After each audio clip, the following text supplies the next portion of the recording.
Frères et sœurs, je vous partage aujourd'hui comment je me suis reconnectée à Dieu, comment il m'a relevé et comment il m'a guéri. C'était un moment très sombre de ma vie. Je venais d'être opérée. Il me restait encore des traitements lourds à subir. J'étais épuisée, brisée. Je perdais du sang depuis des semaines, sans arrêt. Et dans ma souffrance, j'ai crié à Dieu. Seigneur, aide-moi.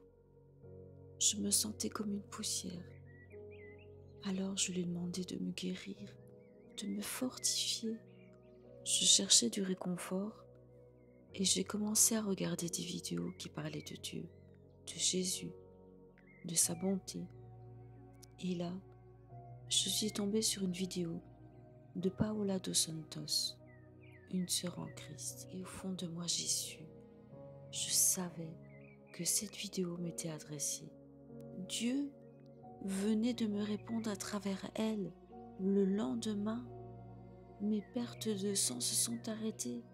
Plus tard, j'ai essayé de lui écrire 2 fois pour lui parler de ce que je vivais. Mais par pudeur, j'ai effacé à chaque fois les messages. Je n'avais jamais osé écrire à une inconnue. Mais en même temps, elle me semblait si familière.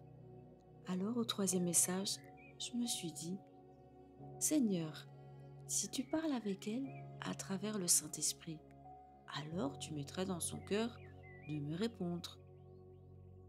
Et je lui ai écrit en confiance. Et Dieu a agi. Paola m'a contactée. Elle a prié pour moi. Et elle m'a dit une parole prophétique. Tu vivras et tu raconteras la gloire de Dieu. Elle m'a dit d'ouvrir la Bible et de laisser Dieu parler. Je l'ai ouverte sans savoir où.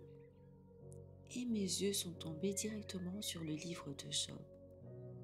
Cet homme si juste, qui avait tout perdu, sa santé, sa famille, ses biens. Mais il est resté fidèle à Dieu. Et Dieu l'a relevé, il l'a restauré. Depuis ce jour, Paola est devenue une sœur, une amie précieuse en Christ, qui m'a aidée à grandir dans la foi, à tenir ferme, à croire jusqu'au bout. Et surtout, je me rappelle d'elle qui à chaque fois prie avec moi. Elle me disait, « Le Seigneur m'a dit que tu es déjà guéri. Même si les médecins disent autre chose, crois la parole de Dieu. » Elle était si affirmative. Un jour, les médecins m'ont dit qu'il fallait envisager une intervention.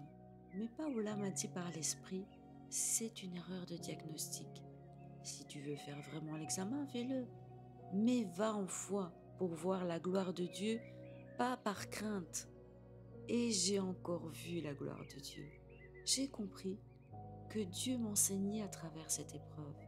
Il voulait que je témoigne, que je parle de sa fidélité, même quand la médecine dit autre chose, que je proclame que quand Dieu dit une chose, elle s'accomplit, que la foi tient bon, même quand le doute frappe. Et aujourd'hui, je rends gloire à Dieu. Je me tiens debout, guéri, restauré, transformé. Et je veux vous dire, à vous qui lisez ou vous qui entendez ce témoignage à travers une vidéo, si vous croyez, vous verrez la gloire de Dieu. Le même Dieu qui guérissait hier, guérit aujourd'hui et guérira encore demain. Il est le Dieu qui était, qui est et qui vient. Il est fidèle, il est compatissant, il est bon. Gloire au Père, au Fils et au Saint-Esprit, Dieu avec nous, pour nous. Merci Jésus pour ma guérison, merci Jésus pour ma guérison. Et pour tout ce que tu feras encore dans ma vie, toute la gloire te revient, mon roi. Amen, frères et sœurs en Christ.